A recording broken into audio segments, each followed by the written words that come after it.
Assalamualaikum warahmatullahi wabarakatuh. Alhamdulillahirrabbilalamin. Pada kesempatan kali ini saya Febriana Nurika Ayulistianingsih dari kelas GNIB dengan NIM 203180051. Pada kesempatan kali ini saya akan membahas materi tentang gender sosial inklusi dalam perspektif Islam.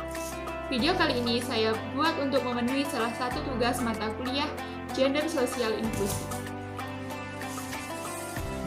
Pokok bahasan kita pada kesempatan kali ini yaitu yang pertama pendahuluan, berisi tentang konsep gender dan isu mengenai gender. Kemudian pembahasan yang berisi tentang humanisme dalam Islam.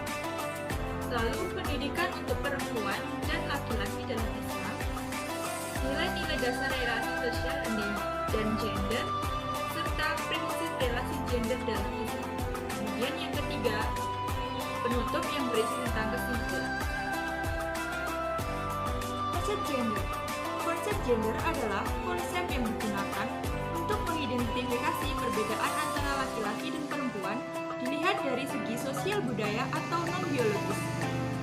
Gender adalah pandangan masyarakat tentang perbedaan fungsi, peran, dan tanggung jawab antara laki-laki dan perempuan sebagai hasil konstruksi sosio-kultural yang tumbuh dan disepakati oleh masyarakat dengan proses panjang serta bisa berubah dari waktu ke waktu, tempat ke tempat, bahkan kelas ke kelas sesuai perkembangan zaman. Gender berbeda dengan seks. Seks adalah ketentuan Tuhan atau yang biasa disebut dengan kodrat, berkaitan dengan fisik biologis. Kemudian yang menjadi problem adalah masyarakat memahami makna gender sebagai sebuah ketentuan Tuhan atau kodrat. Kesalahpahaman makna mengenai gender telah terkonstruk sejak lama di kalangan masyarakat. Akibat terjadi ketidaksetaraan pada salah satu pihak, terutama kaum perempuan. Perempuan dianggap lemah sehingga hanya berperan di ranah domestik atau mengurus rumah tangga, sementara laki-laki. Yang lebih memprihatinkan adalah agama sering dituduh sebagai sumber ketidakadilan relasi antara laki-laki dan perempuan tersebut, atau yang sering disebut dengan ketidakadilan gender. Nah, kemudian bagaimana pandangan Islam mengenai konsep gender beserta isu-isunya? Mari kita bahas bersama. Pembahasan pertama, humanisme, perempuan dan laki-laki dalam Islam.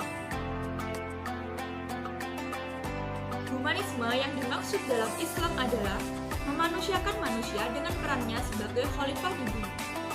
Jadi, paham humanisme ini menempatkan manusia sebagai makhluk yang unik dari makhluk lainnya, karena manusia memiliki kesadaran daripada makhluk lainnya. Sebagai agama yang memiliki konsep rahmatan lil alamin, Islam memiliki pandangan yang sama atas hak dan kewajiban yang sama bagi perempuan maupun laki-laki. Sebagaimana firman Allah dalam Quran Surat Al-Hujurat ayat 13. Konsep ini dapat juga disebut sebagai konsep kesetaraan gender. Konsep kesetaraan antara laki-laki dan perempuan dalam Islam bisa dilihat atau diukur dari kategori 3 zona yang secara keseluruhan bisa mewakili Islam, yaitu akidah, ibadah, dan muamalah. Dari sana kita dapat melihat baik laki-laki maupun perempuan memiliki hak dan kedudukan yang sama. Yang membedakan hanyalah tingkat ketakwaan. Pembahasan yang kedua, Islam dalam pendidikan untuk laki-laki dan perempuan. Manusia adalah makhluk yang dianugerahi akal oleh Allah Subhanahu wa Ta'ala. Oleh sebab itu, pendidikan akan menjadi landasan manusia dalam bersikap, bertindak dalam hidup bermasyarakat, dan berbudaya sebagai makhluk yang berakal. Baik laki-laki maupun perempuan memiliki hak yang sama dalam menerima pendidikan dan pengajaran. Hal tersebut diperkuat dengan beberapa dalil dalam Al-Quran tentang keutamaan mencari ilmu, seperti yang tertuang dalam Quran Surat Al-Alaq, Quran Surat Al-Mujadalah ayat 11, Quran Surat Ali Imran ayat 114, beserta Quran Surat Az-Zumar ayat 9. Ajaran Islam sangat menaruh perhatian terhadap umatnya untuk menuntut ilmu dan memuliakan derajatnya. Bahkan dalam Islam, menuntut ilmu wajib hukumnya baik laki-laki maupun perempuan. Namun, fakta di lapangan menunjukkan bahwa masih banyak warga negara belum bisa mengakses pendidikan yang layak. Masalah bias gender di kalangan masyarakat ternyata menjadi salah satu penyebab beberapa anak tidak mendapatkan pendidikan. Untuk mewujudkan pendidikan yang adil gender diperlukan langkah strategis sebagai berikut. Sosialisasi pemahaman kesetaraan gender antara laki-laki dan perempuan kepada stakeholder secara terus-menerus.